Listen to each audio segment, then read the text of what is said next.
Hello everyone. जैसा कि आप सभी को पता है कि मैंने क्लास 6 की जो ज्योग्राफी है वो स्टार्ट कर रखी है, और किसके लिए? एसएसटी टीजीटी के लिए। ठीक है, उसमें कुछ एक क्वेश्चन हमने पहले पढ़ चुके हैं। अब हम आगे से कुछ एक क्वेश्चन है, मतलब ये लगभग पूरा चैप्टर कंप्लीट हो गया। आपका पहला चैप्टर है वो। अभी इसमें देखते हैं कि सभी ग्रह तथा चंद्रमा परावर्तित सूर्य प्रकाश के कारण चमकते हैं। ये शब्द किसने कहे थे? सबसे पहले कौन से खगोल शास्त्री ने ये सब बताया था? और वो भारत के खगोल शास्त्री थे और उनका नाम था आर्यभट्ट। उन्होंने क्या कहा था कि सारे के सारे जितने भी ग्रह हैं वो सभी के सभी, साथ में चंद्रमा, सूर्य का जो प्रकाश है वो परावर्तित होकर, मतलब जब लौट कर वापस जाता है तो उसी के प्रकाश से ये सब ग्रह हैं वो चमकते हैं। इनका खुद का प्रकाश और उसमें इनकी नहीं होती। नेक्स्ट क्वेश्चन है, पृथ्वी से सूर्य की दूरी कितनी है? पृथ्वी से सूर्य की दूरी कितनी है? 15 करोड़ किलोमीटर। कितनी है? 15 करोड़ किलोमीटर। सूर्य से दूरी के हिसाब से के अनुसार ये सभी के सभी ग्रह हैं वो लगाए गए हैं। इनको याद करने की एक ट्रिक है, my very efficient mother just served us nuts. M से मरकरी मतलब बुध, पहले नंबर पे कौन सा आता है? बुध। फिर है वी से विनस शुक्र। फिर है इफिशियंट, ई से अर्थ, थर्ड पे। हमारी पृथ्वी कौन से नंबर का ग्रह है? तीसरे नंबर का। और आकार के हिसाब से अपनी पृथ्वी कौन से नंबर का है? फिफ्थ। मदर में एम से मार्स मतलब मंगल। फिर है जस्ट में जे से क्या बना? जुपिटर, बृहस्पति। फिर है सर्व्ड एस से क्या बना? सैटर्न मतलब शनि। अस से यूरेनस।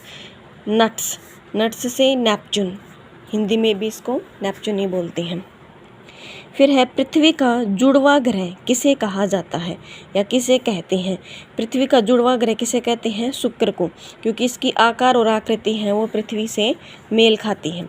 सूर्य के सबसे नज़दीक के ग्रह को सूर्य का चक्कर लगाने में कितने दिन लगते हैं? तो सूर्य के सबसे नज़दीक का ग्रह कौन सा है? बुध है। और इसको सूर्य का एक चक्कर लगाने में कितने दिन लगते हैं? 88 दिन लगते हैं।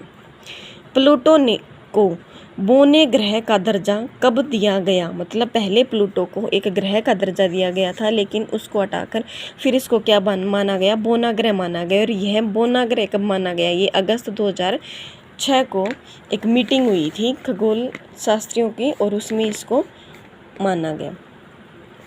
नेक्स्ट क्वेश्चन है, प्रकाश की गति कितनी होती है? तो प्रकाश की गति कितनी होती है? 3 लाख किलोमीटर प्रति सेकंड। 3 लाख किलोमीटर प्रति सेकंड।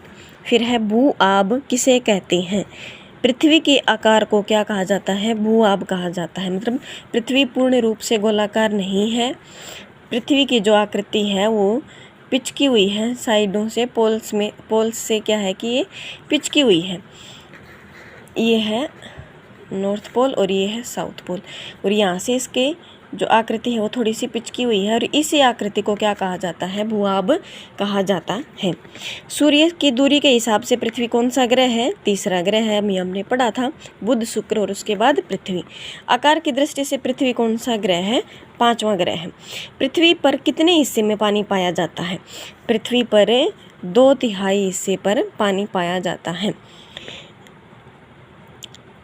सूर्य के प्रकाश को पृथ्वी तक आने में कितना समय लगता है? तो उसको लगता है 8 मिनट। कितना समय लगता है? 8 मिनट। नील आर्मस्ट्रॉन्ग से चंद्रमा पर कब कदम रखा था? नील आर्मस्ट्रॉन्ग ने चंद्रमा पर अपना पहला कदम कब रखा था? 20 जुलाई 1969 को। 1969 को ही महात्मा गांधी जी का जन्म हुआ था। उसी के नाम से हम याद रख सकते हैं कि 1969 को ही नील आर्मस्ट्रॉन्ग ने चंद्रमा पर अपना पहला कदम रखा था। चंद्रमा का व्यास पृथ्वी के व्यास का कितने हिस्से के बराबर है? तो चंद्रमा का व्यास 1/4 पृथ्वी के व्यास के बराबर है, मतलब चौथा हिस्से के बराबर है। पृथ्वी का व्यास के चौथा हिस्सा और चंद्रमा का पूरा व्यास पृथ्वी के व्यास के चौथे हिस्से के ही बराबर है। नेक्स्ट है, चंद्रमा पृथ्वी से कितनी दूरी पर है, मतलब चंद्रमा की और पृथ्वी की दूरी कितनी है, 3,84,400 किलोमीटर।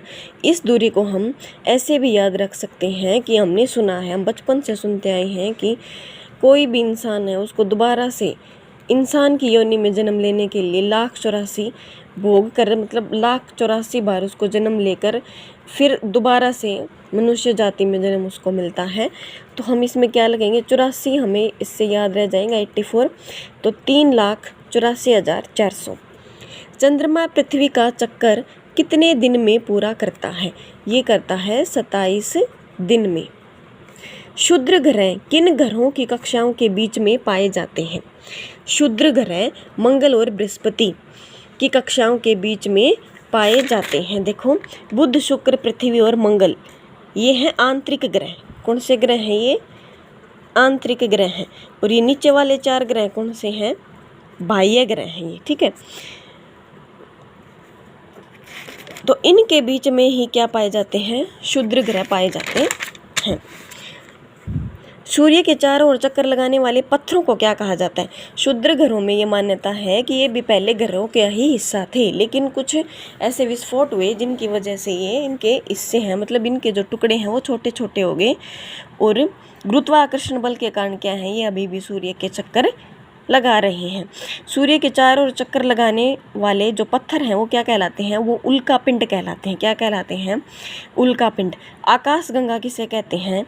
कि बहुत सारे तारे, साथ में बादल और गैस, इन सब चीज़ों का जो मिश्रण है, इसकी एक प्रणाली को क्या कहा जाता है?